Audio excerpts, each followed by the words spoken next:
Welcome back to another Plumbify podcast. This is part 2 of our 2-part interview with Michael Mojo Johnson. I hope you guys enjoy. I'd like to get your thoughts on, I don't know how this is going to go, but I'd like to get your thoughts on all the schools and sporting clubs now who are just giving out participation awards even if you finish last. That's cool. What do you think? What do you think that's teaching people? Do you agree with it? Well, I always come back to intention. Like, what's the intention behind it? So is the intention to make kids feel good about shitty performance? Is the intention to make kids feel like they're fitting in? It depends on the intention, and I can't speak for the intention, but I can just speak for the overall experience. That if I go to, like, if I can't control my food and I'm overweight and I go and get lipo, cool. I might be a little bit thinner, but the question is, have I learned the habits that I need to learn to get the results that I need to get for the rest of my life? And the answer is no. So even though I might be a little bit skinnier, I'm still going to die of a heart attack because I'm going to have fat all around my heart and fat all around my organs and shit like that unless I keep going back for lipo. So it didn't really solve the problem. Most of society aren't smart enough to solve real problems. They're just smart enough to solve superficial problems, right? Like I just see it happening every day, and every day this happens in business. You've got the grass on the top and everyone sees the grass, but they don't see what's happening below the surface. When the grass turns brown, if you just go along, you spray the grass green. Did that fix the fucking problem? No, all the shit's happening below the surface. If you keep dealing with superficial problems, you're always going to live a superficial life that never has any depth or any meaning or any structure or any strength. I'm always a person who believes that 80 to 90% of everything is below the surface. Like, I go out there and I deal with someone who's like, I actually did a podcast on my own podcast about this over the weekend, which should come out in the next couple of days. But when I spoke about it, I said, most people mistake what they see as being the way that it is, and it's not. Sometimes when you walk into a gym, the biggest motherfucker in there is the kindest guy because they got nothing to prove.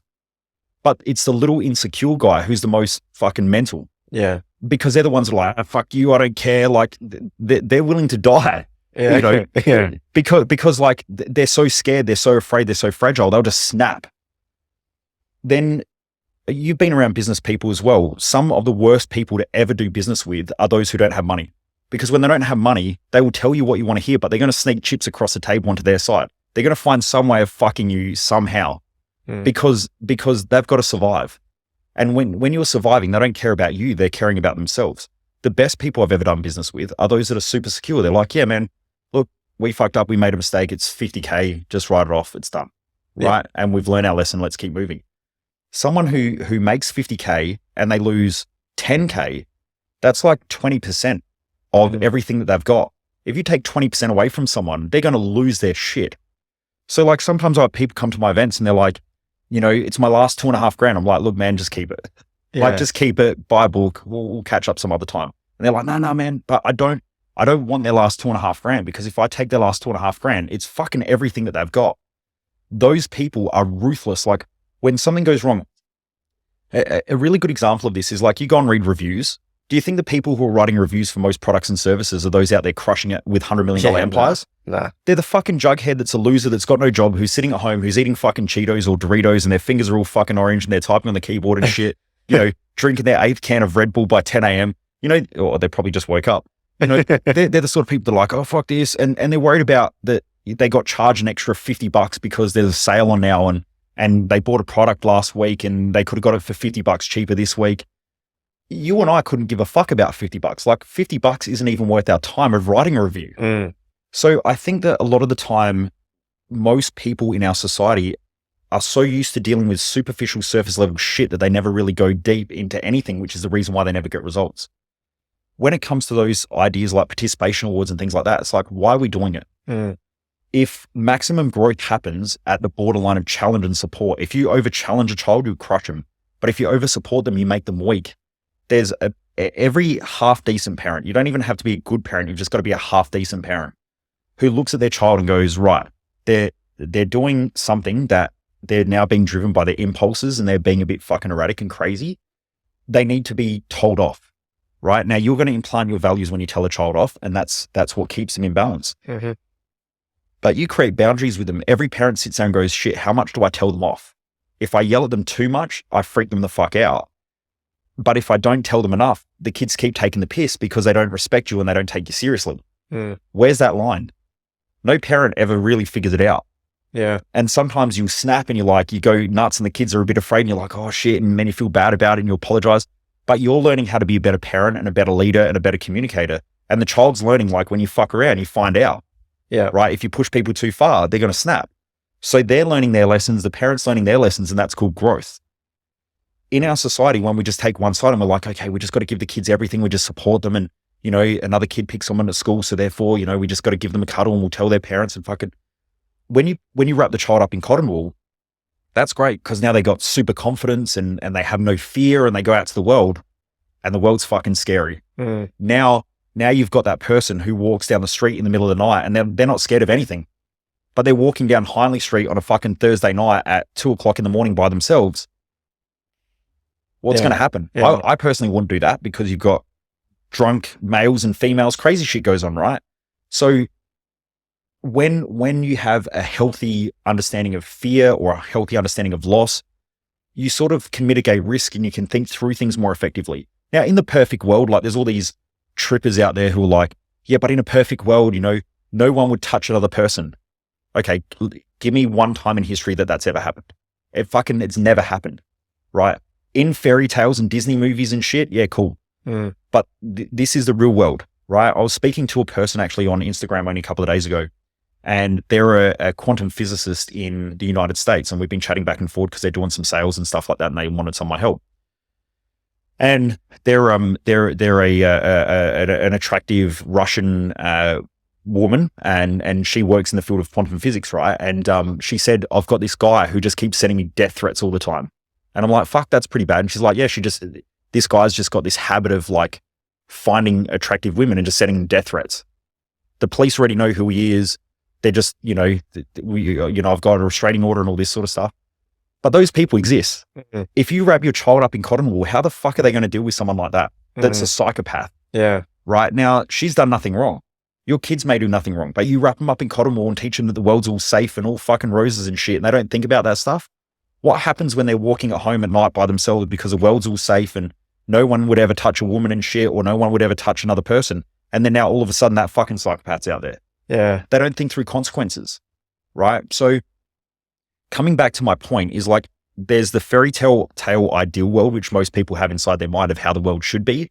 Then there's the actual reality of how the world is. And the world has all different types of people. Now, if you're going out to the world, and I've seen this, and I'm sure you have as well, and I'm sure the other business owners have, is there are these kids now that are coming out of school, right? They're 18 and you've got a job. And this is an example that we had. I had a job before COVID, before all the inflation and the prices went up, for a marketing manager, $120,000 a year plus bonuses. So, now let's say it's $150,000 in this market. The majority of people who sent messages were like, oh, I don't really know what I want to do in life, but I thought this would be a good place to start. I'm like, for 150 grand, motherfucker, like go try 40. Yeah. Go figure out what you want to do at 40 grand a year, not at 150. But they don't understand that because mum and dad have always told them that you can be anything, you can do anything. Like, you just got to try. Try for 150 grand. Remember back in our days, you start at like, when you're an apprentice, it's like, here's the shovel, here's the broom. Yeah. Enjoy the next year. Yeah. And you're like, but I just want to do something. And you're like, yeah, shovel and broom. That's it. Like, definitely different now. 100%. You can clean the toilets every Friday. Yeah.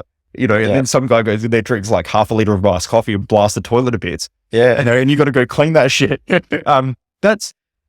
That teaches that you start from the bottom and you work up. Now, I don't know whether that's the best way, but what I know is that coming out and being overconfident, you get smashed back down to the level that you're at. And so now all these kids are coming out and they're trying to get jobs and they can't get jobs because they're worth $150,000 a year, according to mum and dad. But they've got no skills. They've never worked a job. They can't take any pressure. I've had a couple of really young people come through and work for us, and they last like 2 weeks. And they're like, oh, I just can't do it. And it's like, why? What's going on? They're like, it's too stressful.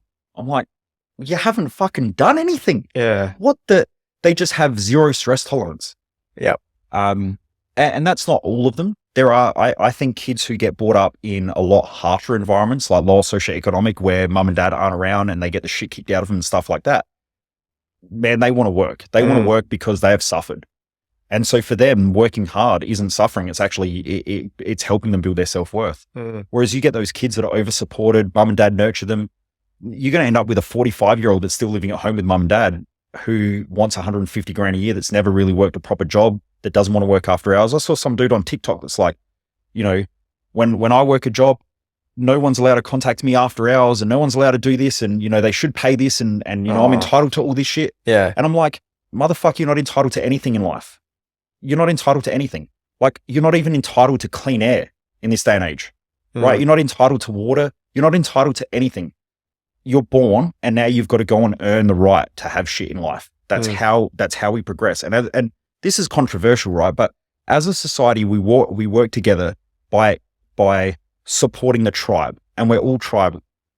So if as a country, if we want to grow, we have to build businesses and we've got to employ people. We've got to support people to a point that the economy grows and society grows. In a business, you've got to hire the right people that are going to make the business grow, because anything that's not growing is dying, full stop. If your business stagnates, someone else is just going to come and clean you up and take your clients, right? Yep. So you want to have people that are growth driven in order to grow. And it's a competition, right? If you want to keep your job, you're competing with other people in the marketplace. The business is competing with other businesses and so on. Now, I'm not saying that everyone should be working 100, 150 hours, but what I'm saying is that you need to have some sense of drive and what you're really in the marketplace for. Australia is we're so lucky because we've got so much mining and cash in this country through natural resources that Australians are pretty lazy and pretty complacent. Now, that's not everybody, but I mean, a lot of people who are probably listening to this are wanting to better themselves, but Australians are just inherently lazy, right? Finish at 3 o'clock in the afternoon on a Friday, go to the pub, hang out, not work Saturdays, Sundays. You go to places like Indonesia, and if you've ever been to Bali, the drivers 7 days, 100%. love it. But they don't know any different, right? Because all they're trying to do is they're trying to support their family. They want to survive and they just want to do a little bit better than the previous generation. That's what they're trying to do. Over here, it's like, well, I want to do better than the previous generation, but I don't want to work like them. I don't want to do I want to do less than them. I want to have a 4-day work week. I don't want to work after hours. I don't want any pressure, any stress. If not, I've got to go on fucking mental health leave. And, you know, or if not, I'm going to pull a work cover claim. It's just like, I don't know. It's weird. Now, there's got to be a balance point. Like, you can't, in every area of life, maximum performance comes from working hard, but then also resting and healing. So like, if you look at a professional athlete, like an NBA basketballer, they might play 3 games a week, but when they're not playing, they are focused on recovery so that they can play again. An intelligent business owner works really, really hard, but they also recover hard so that then they can work hard again. That's a great tip. Yeah, and the average employee is working hard so they don't have to work, but by wanting to not work, now they feel like shit when they are working because they don't really want to work, but at the same time they want to get ahead, but they don't really want to get ahead. And so it creates this stressed out mindset of like, work is hard. Work's not hard if you just commit to it, right? If you're committed to work and you're like, yeah, I go to work, I do hard shit all day, and then when I come home, I just rest. But most Aussies go home, they eat shit, they drink alcohol, they watch fucking stupid TV I don't know, doesn't make them feel any better about their own lives. They'll get so consumed by sport over the weekend where they can yell at somebody else and go, you're fucking shit, you know, bloody umpires. And they get all emotionally involved in something that they can't even fucking control. And then they go back to work on Monday and they're like, oh, fuck this place. Why am I back here again? It's just, I don't get it. Yeah. I don't get it, but maybe I'm the weird one. Maybe I'm ignorant. I don't think so. Yeah. Employees are. Well, I don't know that it's employees are. I just think that I think that we're sold a fantasy and we're sold a delusion that life should be easy. Life's never been easy, and it's never been easy since Adam and Eve, right? And there's this idea when you're living in that id or that animalistic brain, and the animalistic brain is just searching for survival. It's got its impulses and it's got its fears. When you're fear driven, you become impulsive, and when you're impulsive, it creates more of those fears again and it reinforces itself. When most people are living in fear and they go, you know, if I can just get enough money, then I'll never have to work again. That's fear-based, and it's created an impulse around money. Then it's like, well, I want to have a great body because I feel like shit about myself and I want to go to the gym and I want to exercise, which is fear-driven. And now they're like, now I can overeat and binge eat because I've been to the gym. And so they never move forward with their health goals. Most people just set themselves up to fail because their whole philosophy on life is just incorrect. It doesn't make sense. And instead of seeing what life is, which is life is about growth, maximum growth happens through stress and pressure. How can I take on the most stress and pressure? And how can I live a life that I love? That's a different question than how can I just make an easy life? How can I be comfortable? How can I have no stress? You take away stress, you take away growth. When you take away growth, you're going to hit rock bottom. You're going to feel like shit. And then you're going to have a ton of pressure again. That's a great way to think. I'm going to remember that when shit's getting hard, thinking about like, got to take on maximum pressure and maximum stress. I think about it like boxing, right? That I wouldn't get in the ring with Mike Tyson at his prime because he's going to beat the living shit out of me. But plenty of people did. And there were people who beat Mike Tyson.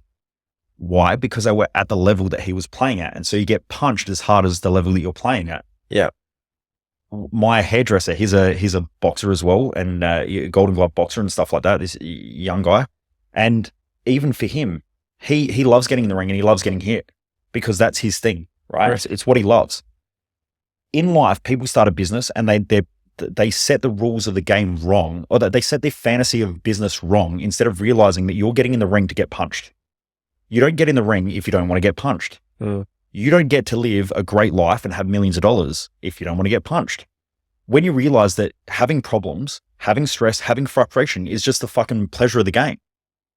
And instead of getting hit going, oh, fuck, like an amateur or someone on the street, right? They get punched and they go, oh, that hurt. Wow, it really sucked. And then they think about how bad it was and then they get fear driven. A professional athlete gets punched in the face, like a professional boxer gets punched in the face and like, fucking good hit. Yeah. And then now it's my turn to hit you back. Yeah.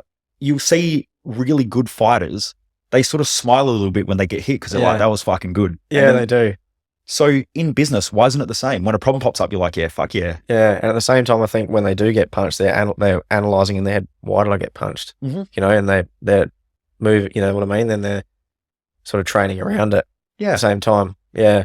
You spoke about physical training and how it's important to you. And I guess I don't want to preempt the answer because I suppose it's probably going to come back to your mission, but I'd like to get some tactical advice from you about the days, and I'm sure you have them, when you just can't be fucked training. Yep. And what is your mindset thoughts around that? Because I think we all struggle with that. Yeah. So especially me. I guess the question is now knowing what I know, or back when I was a lot younger? I'd like to know now. Okay. Now, like, what is your thought process now, seeing as you don't miss the gym rarely? It's not that I don't miss the gym. It's just I'm not black and white like I used to be. So when you're all or nothing, you normally end up with nothing. So I'm not an all or nothing person. So when we went to the golf and I said I hadn't drunk since November, and most of the guys were like, what? Like, that's disciplined. I don't see it as being disciplined. I just have a reason to not drink. And the reason is I've got this big mission. I want to work really, really hard to achieve that mission. I don't want to wake up in the morning, have this hangover, feel like shit. It takes me 4 days to get like my performance back. To me, it's not even worth it. So it's not that I'm disciplined. It's just like if I said to you, do you like chocolate? Do you like chocolate? Yes. Cool. And if I had your favorite block of chocolate here and I said to you, you can eat it, no calories, whatever, would you have it? Yeah, if there was no calories in it. Cool. But if I said to you, here's $1 million or the chocolate, you get to pick which one is it? Million. 100% it is. So if you've got a bigger reason to not drink, you're just not going to drink. Okay. So it's not even a choice. It's just, it is what it is. So I'm not disciplined. I don't do the whole like fucking dry July and all that shit. I'm like, I'm not drinking. I never tell anyone I don't drink. It's just, I choose not to drink because I've got a bigger reason to not drink. There's a bigger goal there. The same with food. Like I still go out and I eat a pizza. The other night I smashed a snitty. It's not that I don't eat that food. It's just that the majority of the time I think about the consequence of eating it and I go, well, it's not worth it, because to me, the companies that I'm trying to build, like I'm trying to build $1 billion empire that helps people to perform better in life. So I'm trying to build high performance medical centers where you can go there and get all your bloods and everything done. And, I'm trying to build an empire of businesses that help people perform better in mindset and business consulting and all that sort of stuff. So when I look at that, I go, is it really worth the shitty food where I'm going to wake up tomorrow and feel like dog shit and then my brain's going to be all foggy and I'm not going to be able to work? I love working. Like I love waking up in the morning and just getting up at 5 and going downstairs, reading a little bit, hopping on the computer. It's just I have a bigger reason. Okay. It's the chocolate or the $1,000,000. Yeah. Whereas most people, they're comparing chocolate to, I guess, something of similar value, and they're like, oh man, I want to be healthy, but at the same time, like I really want the beer, and like, oh fuck. And then it's like that thing inside your own mind destroys it. Yep. Right. That's why I think a mission is so important, because when something is big enough, you work hard towards it, and everything else just becomes like a no-brainer in decision making. When you don't really have a big mission, everything's complicated. Mm-hmm. And I get on the phone with business owners. I'm like, right, so you're telling me you want to build a $10 million business. Yep. Okay, cool. So it's going to cost you, let's say, 40 grand a year to work with me. Oh man, that's a lot of money. Is it? When you compare it to 10 million bucks, is it a lot of money? It's not really. But what they're doing is they're comparing 40 grand to where they're at now. And so they're like, oh man, that's a lot of money. How quick, you're a business owner, how quick can you lose 40 grand? One day. Yeah. Easy. One fuck up, right? 40 grand, One gone. fuck up. Easy. So if you had the right mindset, or the team had the right mindset, you'd save 40 grand if they didn't fuck that up. Mm. Most people don't think like that. They think so superficially and so just surface level. Whereas when you've got a deeper reason, everything becomes a simple choice, right? If I'm trying to build $100 million empire or $1 billion empire, to spend 80 grand or 100 grand is a no brainer. But to spend 100 grand when you've got a mission that's like, I just want to grow my business. 100 grand's like, fucking hell, I can't afford that. That's ridiculous. Yeah. So it's all relative, right? It's relative to the mission. And then it decides on how much do you really want it. It's what's the obstacles that you're prepared to jump across in order to get what you want. By the way, what was the question again? I'm just on my tangent. Wes, when you can't be fucked training. So it's not that I don't go to the gym every day, right? So, but I do some form of movement every day. So I try to set up rules for my life or things like that are sort of flexible. I think, like, especially with men in our society, I think part of the mental health problem is that men think that they're strong. You can't be strong without having some sort of a weakness, right? They're two of the same thing. So you might display strength externally, but I can guarantee the only reason why you're trying to express the strength externally is because you feel weak internally. Mm-hmm. So there's like this counterbalancing that's happening and this insecurity. If you have a look at something that's perfectly balanced, something that's both weak and strong is flexible and pliable. So do you want to be strong? Do you want to be weak, or do you want to be pliable? Which one's going to get the best results in life? Pliable. I agree. So if I throw a rock at a glass window, it's either going to chip or it's going to crack. Mm-hmm. Most dudes, the reason why they're like these big tough guys and shit, and then they just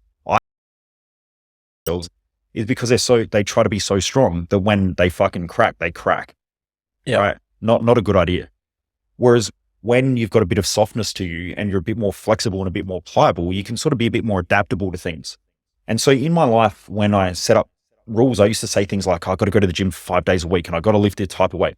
But what I would find is that maybe Wednesday I wake up and I'm just tired. I had a really shitty sleep or whatever, for whatever reason.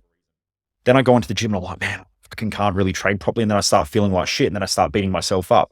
Then I go and eat a pizza. Then I wake up in the morning and I can't be fucking going to the gym because I'm tired and I've eaten shit food. And now I feel guilty about that. Now I'm in a downhill spiral. So I don't set my life up to lose. I set my life up in a way where I'm flexible and pliable. And so it's like, okay, well, if this happens, then what? So I think through these things. And so for me, it's like I move 7 days a week. And my rule is move 7 days a week for awesome. 30 minutes. Okay. Now I have 3 days a week. Most of the time I do gym or weights.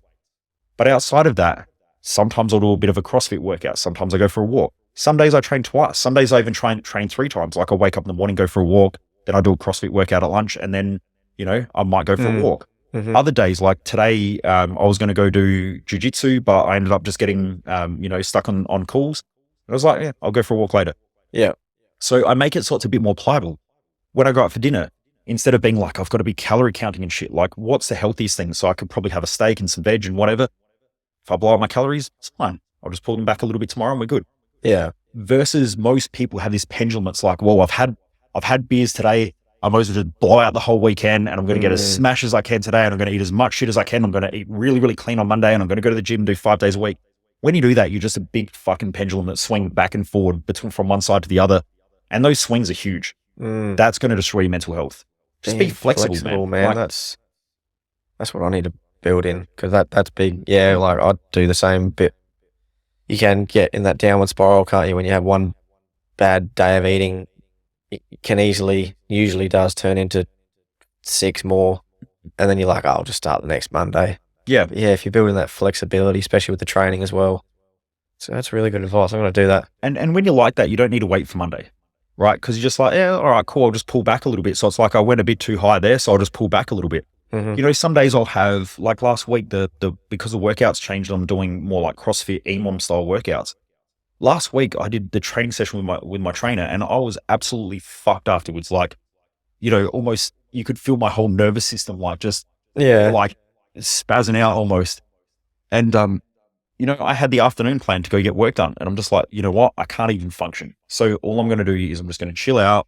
I'm going to have the night off. I'll go to bed early, and then tomorrow morning I'll get up and I'll just catch up on the work. Like, it's not that big a deal. But I think most people that I've come across, because they're all or nothing type people, they're like, well, I fucked up today, so you know what? I'm just going to eat shit tonight, and then I'm just going to, and so again, they go to that like impulsiveness because of their fears and their worries and their stresses and concerns, and they can't live up to their own expectations, and they just swing back and forward, and it's too much. And eventually they'll just get to the point where they're like, you know what, this is too fucking hard. And then they just become mediocre at everything, because it's like, why set big goals when you just fuck them all up all the time? Yeah. It's not about that. It's like, how can I be consistent? Consistency beats, you know, like the dude who eats the perfect diet for an 8-week challenge will be beaten by the person who's consistent. I go out all the time and I see people that are like, I'm on my 8-week challenge and I'm cutting back and I'm going to get shredded. Yeah. And you see them 3 months later and they're like fucking chubby and shit again. And you're like, what happened? Definitely. And then, you know, they're back on the diet again. Do you know how much easier it is to just go, you know what, I'm going to have a snitty tonight and tomorrow I'll just pull back the calories a little bit. Yeah. You know how much easier that is? Yeah. 100%. Yeah. That one person who's bringing like carrots to the barbecue because they're on the 8-week challenge. You're like, oh, come on, man. Totally can have one sausage. Like, that kills me. Totally. Anyway, I've got to keep moving on because often we speak about limiting beliefs. I think that's one of the biggest things I've got from us working together. And one that I used to tell myself, which I don't anymore, is that there was no good plumbers out there who wanted to work here or who were looking for a job. That was one of my stupid limiting beliefs. I didn't even know it. So I'd like to ask you what some of your limiting beliefs have been that you've had to change over the years. Shit, man. They're like, it's like everything in life, right? Like, things work until they don't work. And every asset eventually becomes a liability. So your beliefs now will eventually become your liability. But at one point, they were your asset. The habits that you have today were once your goal of creating those new habits. So like when you create a habit, and then that habit works for a while. And then eventually that habit becomes a habit that's a pain in the ass that you've got to try and break in order to create a new habit. So, you know, like we're always creating new habits. We're always creating new beliefs I think life for me, from what I've been able to study, and a lot of my philosophies are based on other great philosophers that I've studied. And I've studied a lot of really good philosophers throughout history. I've also studied a lot of the later science as well. And I try to bridge those gaps because I think great thinkers are great thinkers. And I think sometimes people get so caught up, especially in this day and age of like the scientific methodology, they get so caught up in right and wrong versus like, how do great thinkers think? I like to think how great thinkers think because I think that's more important than being right or wrong, because who knows what's Albert Einstein said, today's facts are tomorrow's fiction. So when it comes to beliefs, your beliefs work to a point and then they stop working. And if they stop working, you've got to be self-aware enough to reflect and go, well, why aren't I getting the results that I want? Or why aren't things working? So I have this, I've had it twice just in the last 24 hours where someone said to me, you know, it's just so hard to get good employees, right? I'm like, okay, cool. It's fair enough. That's your belief and that's what you look for. Well, fair enough. That's the world that you have.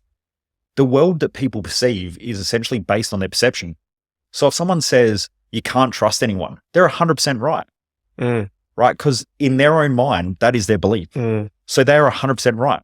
You've had arguments before, as have I, with other people, and they're like, but you know, there's no money in the world. And like, there's fucking money everywhere. And they're like, nope, there's no money in the world. You're both right. Because you see money, they don't. Yeah. So you're not going to convince them you're not going to convince them that there's shitloads of money in the world, because that's a belief that they don't have. Just like if someone says, I believe in God, and someone else says, I don't believe in God, you're not going to convince, like, the dude who believes in God is not going to sit there and go, actually, you know what, you're fucking right. That's a good point. Yeah. Right. But they don't care because I've got the belief. So For me personally, I haven't been attached to beliefs because I think that they only work for a certain period of time. What I'm more attached to is outcomes. So, if you believe in God and that helps you to run a better business, who am I to say that he doesn't exist because you're getting the results? I'm not going to even go down that path of talking about religion and shit. But my point is that your beliefs are either working for you or they're working against you. The question is, do you want to change them or not? And I have people every week that ring me up and they're like, yeah, but the economy is just shit. And I'm like, okay, cool. So what's that got to do with your business? And they're like, well, it's just no one wants to spend any money. I'm like, fucking no one. 26 million Australians or 27 million Australians and no one wants to spend money. You dumb shit. Like, let's just look at the share market today, right? Let's say there's $20 billion has changed hands in the Australian stock exchange or the global, whether it's, like this is what I realized when I was younger, in my 20s, and this is what got me set on the mindset path. There were people out there who believed that certain things were certain ways and they tended to achieve a lot. And what I found was that those who believed that they couldn't, they were normally right. And those who believed they could were right.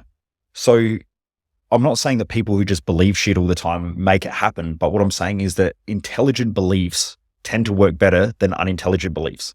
Now, some people exaggerate their beliefs and they're like, I just believe that I can do anything and can conquer the world, and they're going to get the shit kicked out of them. Then there are other people out there who are like, I don't believe that anything will ever work. And so they don't get anywhere. There's like a sweet spot in the middle somewhere where if you keep questioning your beliefs and you sort of work on them.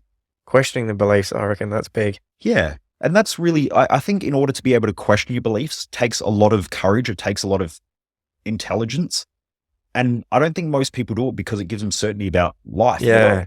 Like you can say, my ex-girlfriend's a bitch because of all these fucking reasons and, she fucked me and all that. Okay, cool. But what was your role in that? Because if you don't learn from your mistakes, you're going to repeat them. And most people repeat the same shit over and over again. Like you've probably got friends and they date the same girlfriend. They've just got a different name and a different haircut, but they're the same fucking person. They've got the same habits, the same shit. And then they're like, I can't believe she left. And it's like, how could you not believe she left? The last 10 have. Like, it's the same. Yeah. Business owners are like, you can't, all employees are shit. And it's like, okay, but so there's a common theme in there.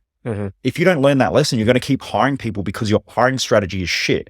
But your hiring strategy is shit because your thought process and your beliefs around it are completely incorrect and they're not getting you the result you want. Yeah. So you can hold on to that and then you can try to change the world to fit your beliefs, or you can change your beliefs to fit the world around you. Like which one's going to be easier? So from a younger age, I started realizing that my thought process was either working for me or working against me. And that I also know that everyone who's listening to this knows that they're their best friend and their worst enemy. I would rather have my brain as my best friend than my worst fucking enemy. Because if my brain is my worst enemy, no matter what anyone else does, I guarantee I'll do worse. I have people all the time attack me on social media and I'm like, I couldn't give a fuck. Doesn't bother me. It used to, but it doesn't anymore. The reason is because I'm just doing my thing. Yeah, that's cool. Most of the people go, your events are a scam and you rip people off. I'm like, cool, man. What event have you been to? Did I take your cash? Did I take someone who knows cash? Yeah. It's just a belief that they have. Now I can get on there and I can argue with them, but that ain't going to change the fact that they think that, right? So fucking who cares? Yeah. But I had to change that belief around that also. So those people are helping me evolve in my reactions. And I think the environment around us helps us to see how we think. So I really believe that our external world is a reflection of our internal world. So if you want to see a person's thoughts, have a look at what they create. It's really that simple. When someone's like, I'm fucking business is stuck, what do you reckon's going on in their head? They're stuck. 100%. Business is falling apart. What do you reckon's going on inside their head? They're falling apart for some reason. I'm crushing it. What do you reckon's going on in their head? They're crushing it. 100%. So like, I really think that the mindset field is one of the most underutilized fields in any area. And I've been brought into professional sports teams and funny story. I won't say who it is, but a professional sports team, the assistant coach reached out to me and they said that they were listening to one of my talks on social media. And I think it was a rant that I was on. And this person didn't even have social media. You don't go on rants? I know I don't go on rants. Sorry, go on. So he was listening. His ex-wife had me on in the morning. They were getting ready or something for work. And she just had me playing in the background. He's like, who the fuck is this? And she said, oh, it's, Mojo and da-da-da. And he's like, this is good. And he didn't have social media. So she reached out to me and she's like, he's the assistant coach of this sporting team. He would love to catch up with you. And I was like, oh, okay. So I ended up getting in contact with him, caught up with him. And I said, what's going on? And he said, do you know, in our professional sport, we have to have psychologists now, not because of sports performance and making these young men. We've only got them there so they don't commit suicide. That's the only reason. He told me, these were his words, they were afraid of young guys committing suicide. And that's the reason why they had a sports psychologist, not because they were helping them with their performance or not because they were helping them with their, life skills. Mm. And he said, most of them, you have to understand that most of these young men have been spoon-fed and had their bums wiped since they were young because, 10, 11, 12 years of age, they were sort of excelling at sport. And then they got into the, under 16s, under 18s and all that. And they've consistently been seen as the golden child. Then they get scholarships and all that for schooling and they fuck around at school and the teachers don't really kick them out because the school doesn't want to kick them out. And then they become professional athletes and their first paycheck, they've never had to work at McDonald's or anything like that because mum and dad take care of them or they've got scholarships. And now they go out and play this professional sport and their first paycheck might be 120 to 150,000 bucks a year. Yeah. And they're just on the list. They haven't even had a game yet. And so he's like, they have no fucking life skills. They've never had to have any responsibility, never accountability. And for some of them, they get into the game and then they get dropped after the first year and that's it, game over. The thing that they've worked hard for their whole life is over and done with. Mm. And then now they've got to go and figure out what they want to do in life. Mm. And so he's like, they just fall into these downhill spirals. He's like, dealing with young guys is really tough.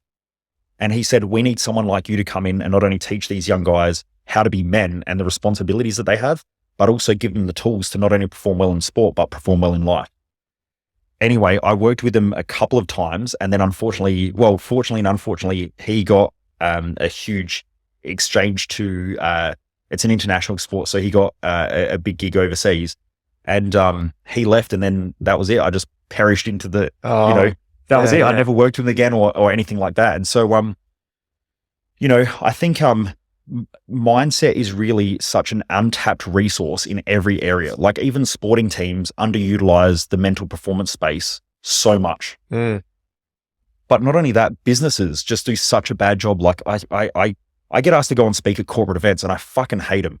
And I hate most corporate events because most corporate events are more built on making staff feel good and a day off than they are actually solving a problem and helping people. So like when I go on and speak in a business, I'm like, right, let's do the values of the organization. Let's get your values clear. Let's align them so that we can work. We can be more productive. They don't want to hear that shit. They want someone up there like, I overcame this hardship and here's my fucking success. And so they get the professional athlete up there who talks about their career and everyone goes, wow, I'm really motivated. 2 days later, they're back doing the same shit that they've always done. There's no change or there's no transfer in knowledge. It's just that they've been inspired for 2 days and most of the workers are there. Like they've got 4,000 staff sitting in this big fucking auditorium, listening to this professional athlete talking about their career and they're getting all inspired and motivated. That shit lasts for 2 days and then they go back to doing the same stuff that they've always done. That's it. So, my point is that I think the mental performance space is so underutilized in business. It's so underutilized in sport. There is just so much room to grow. And I think those who start to master it now are those who are just going to obliterate their competition. Obliterate it because it's just such an untapped resource. I'm going to cut a few questions short here, but I'm hoping maybe we can come back for a round two because I've got a lot more questions. But I think personally, one of the skills that I believe it's a skill. You probably might have a different opinion, but a skill you learn as you go along in business is like to learn how to trust your gut instinct, that feeling you get. I'd like to know your thoughts on how do you look at making decisions based on information and data that you're looking at versus what your gut is telling you when they both don't align with each other? I think they're the same. They are the same thing. It's just, it's often misrepresented or misdiagnosed. And the reason why I say that is because when we're talking about gut feeling, there's a couple of different things. And these, I'm a bit more scientific down this area. When we're talking about gut feeling, there's no real scientific evidence that gut feeling exists, but humans have a sense of this idea of though Like they have this feeling and it's right. But if you look at specific scientific studies, there's no data out there that shows that it's accurate. It's like a 50-50. You might as well just toss a coin. Yeah. Where it's accurate is that you've had these past experiences and those past experiences led you to feel a certain way. So let's say you've gone into business with someone before and you got screwed, and you went into business with someone before and you got screwed. And then you've dealt with a couple of bad customers. And so your brain starts piecing together like, what's the similarities between these? So then the next time you've got to make a decision, you're like, okay, I feel this certain way, but those feelings are there based on your past experiences. So it's not that you've got a gut feel, it's just that you're actually taking the data from these past experiences and then interpreting them as a gut feel. Yeah. But it's actually knowledge that you have from those experiences. So the wisdom is there. But if it's just a gut feeling and it's emotional, it'll be a 50-50 split. Okay. So there'll be times like if you say to someone, when you're stressed, do you get more red lights than what you do normally? Yeah. Well, no, but you feel like you do. You feel like you do, right? Because you're more aware of it. Like if I say to you, for $1 million, yeah, if you're in a rush, you get every red light seemingly. Yeah, but it's not that. It's that there are some times where things flow and there are sometimes there aren't. I mean, I'm in a rush sometimes and I get every fucking green light and I get there early and I'm like, yeah. But when it's all the red lights and I'm stressed, I'm like, shit. And you become hyper aware of it. So under stress, we become hyper aware of the externals. When we're calm and relaxed, we become more aware of the internals. Mm-hmm. So our brain structure based on neuroscience, when we're relaxed and calm, we tend to internalize thoughts. When we're stressed, we tend to externalize, which is why when we're under stress, we tend to blame shit outside of ourselves instead of looking and realizing that it's fucking us that creates most of the problems. Does that make sense? Yeah. So the gut feeling is there, but it's based on past experience. And so the more experienced you are, the more you can trust your gut and the more accurate it is because of the experiences you've had. Mm-mm. If you take some dipshit and then get them to go on their gut experience in business, I can guarantee they're going to make the wrong decision a lot. There. And hence why I feel maybe I'm calling it a skill, but essentially it's experience, isn't it? Yeah. And then that's what's giving you the gut feel. Is that what you're saying? Yeah, 100%. Yeah. And that's sick. You get this in sport as well, where someone goes, I just felt that they were going to kick the ball that way. It wasn't that you felt it. It was that there are all these little nuances that you're picking up on the way that they're holding the ball, the way that they're moving, the way that they're kicking, and your brain just goes bang, and it does it so fast that your interpretation is that you just knew it. But it wasn't that you knew it. It was just decades of training and being on the field that allowed you to do that. Yeah. That's, I never thought about it like that, but it's so, you're spot on. Like you'd know in your field where you probably got people coming to you all the time, you do. And then you just, over so many times you've had so many types of people come to you and you can see like, just something doesn't feel right about that person. Like I get that with customers and I certainly didn't have it at the start. I was just taking on every customer. I thought everyone was a good bloke. Yep. And now as you come along, I feel like I can just go to a site meeting and meet someone and I'll be like, yeah, no, they're definitely trustworthy. Or sometimes you're like, nah, something's not right. But you're usually right once you get experience. Yeah. But if you took you back when you first started, I guarantee you would have had that same gut feel. I never thought about it like that, but it's true. Yeah. One more question. Go for it. We've got to wrap it up, but I'm telling you, I've got a lot more that I've... In this uncertain economic environment we're all heading towards, well, what the experts will tell you, what do you think is going to separate the business people who come out on top versus the rest of them? Cool. The uncertainty is created on a lack of knowledge. We're uncertain when we don't know. When you know, you're not uncertain. So it's not a time of economic uncertainty. Warren Buffett's not stressed about a time of economic uncertainty. He's sitting back with all of his cash going, yes, we're going into a contraction in the economy because it's been overstimulated and what goes up has to come back down. I keep talking about this law of balance. If you look at the yin yang philosophy, which has been, or the Chinese philosophy of yin yang, it's been around for thousands of years. And what that says is that as one side expands, so does the other. You can't have one without the other. So you can't have an expansion without a contraction. It's got to go back to what its average is. And so if you look at, let's say, the US share market, on average, it's about an 8% growth per year on year, on average over the last 112 years, whatever it is. So we know that if the economy is overstimulated and you're getting, 12, 15, 18, 20% per year for 3 years, then we're heading into a correction. Yep. And it's really a correction. It's a contraction. But that's because it's been overstimulated. Yep. When you're hyperactive, that you're eventually going to crash. Like any human that's super excited and excitable and burns a lot of energy will crash. After a hard training session, you've got to recover. Like there's this beautiful balancing act that happens, or homeostasis in the world, I believe, and in society and in ourselves. So we've had this economic expansion, especially in the building industry. So it's obvious the building industry's got to contract. It has to. It can't stay overstimulated for a period of time because it'll go out of control. The economy has been overstimulated. That there has to then have a contraction in order to bring it back. You and I both know that it is almost impossible to find half decent employees now because the unemployment rate is so low that now, a year ago, I heard of big businesses. Like I was speaking to someone who runs a major legal firm here in Adelaide, and they were saying to me like they were just hiring lawyers because they knew that they were going to keep expanding. They're like, we'd rather have the employees just sitting around doing fuck all than wait 6 months and have the work and not have people to do the work. So they were essentially hiring staff just to have them available as the business grows versus like a normal type business. You don't have that opportunity. So now there were major, large organizations, huge corporations that were just hiring people just for the sake of hiring them because they had to have them because of their forecasting of expansion. That was it. So you and I are out there trying to hire an employee and they're like, well, fuck it. I'm working for this large firm and I get paid to pretty much sit there and do fuck all day. And they're paying me, an extra 20% on top of what I'm really worth. Why would I go anywhere else? Like I don't have to do anything. There's no responsibilities. There's no accountabilities. I essentially don't report to anyone. In fact, I don't really even have to do any work.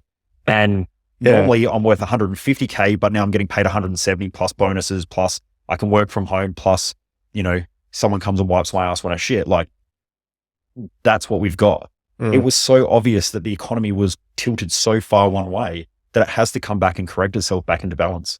So I don't think about everything is just a cycle, and life is a cycle. Like you go through times in business of expansion, contraction, but it tightens things up. Like I know in my own business, and you'll have this as well, and any other business owner has this, is that when you go through a time of economic growth where you're starting to take on more clients and cash flow is going well, you start to become a little bit complacent. You're like, it doesn't matter. That staff member, they're shit, but we'll just keep them because they're all right because you've got enough cash. Yeah. When you're struggling every week to pay bills, you can't afford to pay someone who is shit. So when a business expands, we tend to be a little bit loose and a little bit complacent. Whereas when the business contracts, we tend to tighten everything up. So as the business expands, in order to get to the next level, it has to contract a little bit to tighten everything up so that then we can expand into the next level. And then it's got to contract in order to expand again. Yep. So all businesses go through this cycle of almost like a breath where it breathes in and it expands and it gets a little bit loose and a little bit complacent, and then it tightens up a little bit. And so all cycles are like this, and everything has a cycle. I believe business has like a couple of different life cycles. So you have summer where everything's in harvest and everything's super easy. Then it goes into autumn and you're like, oh shit, things are getting a bit tighter. Like we've got to be a little bit smarter. Then you go into winter and you're like, oh fuck, nothing's ever going to go good again. Like we could lose everything. This is shit. And then all of a sudden you start to get a bit of glimmer of hope again because springtime starts to happen. All the hard work you've been putting in through winter when everything's dark and gloomy and you're working your ass off just to keep your fucking head above water. Now you're in springtime again. Now you've got this glimmer of hope. You're like, I think we're back onto it again. And then you go through summer. So business is, those 4 seasons. Then you've also got the growth cycle of a business, which if you have a look at a startup, it's essentially a newborn baby. A newborn baby, you feed it and all it does, it just shits itself. And you're like, man, all I do is change nappies and feed this fucking thing and it cries. A business, all you do is you feed it cash when you first start it and all it does is it shits its pants every day. And you're like, what the fuck? When's this going to get better? And you've got these hopes and dreams. And the only reason why you do it is because you love it, just like a child. Yeah. If it wasn't for the love of a child, you would just kill it because it's like it serves no purpose whatsoever apart from the idea of love. Like, I mean, it's true, right? Like there's a child, a newborn baby serves no purpose apart from love because all it does is it eats, it shits and screams. That's it. And you go, look how cute it is. But all it's done is it's thrown up on itself and all that. But your startup business is exactly like that. You're like, I love this. I love the intensity of it, but like, fuck, money, cash flow, and it's like really intense. And then it starts to grow and it starts to like crawl a little bit. The owner has to be around because you've got to watch it all the time. So when you first start hiring staff, your first 5, 6, 10 staff, you got to watch them all the fucking time because they just do something crazy. Like you look away for 2 seconds and something's fucked and you're like, oh man, what's going on here? but it's just crawling around. It's trying to figure it out, and you're trying to figure it out. And then eventually it stands up and it starts walking on its own 2 feet. You've got to watch it, but at least it can walk on its own 2 feet. So you can send the boys out to do a job, but you've got to keep your eye on them all the time, because if not, it's going to fall over and hurt itself. But as the business grows, it goes through the same growth cycle where eventually you can let it go for a couple of days and it's fine by itself. Or in a teenager is completely independent, can look after itself, can do everything, but you've got to be really careful because it can get out of control. A lot of businesses die in startup, or they die in its teenage years, because owners, when it's in its teenage years, they're like, cool, I'm gone away for 4 months now because I've worked hard for 7 years. Now we're making a shit ton of cash. Yeah. And they just take their eye off the prize. But teenagers normally will crash the car and kill themselves because they don't understand risk. Whereas you've understood risk, but the new manager or the general manager doesn't have that same risk that you have as the owner. Great businesses get to a stage where they want to stay a young adult for as long as possible. So if you look at Apple's cool, it's trendy, and they try and keep it in that young adult stage. How do we keep it cool? How do we keep it trendy? How do we keep it relevant? But at the same time, we've got good management practices. It mitigates risks, all of that. Apple years ago got old. It just got old really, really quickly, and it started dying out. And so they started losing market share, and then they brought back Steve Jobs and he made it cool again. So our goal as business owners is to, if we want to have a great business, we want to build it to a young adult, keep it cool, keep it trendy, keep it relevant, but at the same time, having the management, the procedures, all of that stuff, risk mitigated. And we think through things and we sort of try and keep it there, because that's where you're going to maximize profit. Yeah. Yeah. And then if it gets too old, it's going to die. That's sick. Thanks for coming on, man. My pleasure. Yeah, there's been some really awesome learnings, and I do really appreciate everything you do for me. And I couldn't speak highly enough of the Odyssey crew that you got going on. So I'd recommend everyone check it out, because I was one of those naysayers, as you would know how we met. And no, you've definitely proven that it's worthwhile. I wouldn't have this if it wasn't for you. So thanks. My pleasure. And do you want to let everyone know quickly where to find you? Yeah, Pornhub. No, I'm not that good. It'll be the worst 30 seconds you ever pay for. Look, if anyone wants to find me, just go to Google. You can type in Michael Mojo and the website will come up. You can find me on any social media platform, Michael Mojo 00. You can find me on Instagram, Facebook. We've got a group called No Bullshit Business Hacks, or No BS Business Hacks, on Facebook, which essentially is a group for business owners. And I throw tools in there, trainings, all of that stuff to help business owners grow. I know that business is tough. And one of the worst things I think for most business owners is that they're ignorant enough to think that they can do it alone. Businesses win because they build good teams. And not only do you need to have a good team of people who work in the business, but you've also got to have a good team of people around you as a business owner. And if you can't bounce ideas, you're not around people who are stimulating thoughts, you don't have those types of people who are up with technology and industries and things that are evolving, then you can be left behind really, really quickly. And, I've just tried to create that environment for business owners because, man, I know it's tough. And, I want to be around other people as well who are tough, but also who want to grow and want to learn and are adaptable and resilient, and who want to do cool shit as well. Like, Business Odyssey isn't a boring, like, jump up, down, high five each other event. It's like, we're in here to get shit done, but then let's go out and have beers afterwards in a steak. And so that's what I love about our community. Like, I go and hang out with everyone. I'm one of the only speakers in the world who actually go out and hang out with their audience, because I actually enjoy hanging out with everyone and hearing how everything's going. So you can check out that on Facebook, and Business Odyssey. You can just shoot me a message or whatever if you're keen to know more about it, and I'll send you some info. Thanks. Legend. Mate. Thanks a lot, man. My pleasure. Thank you.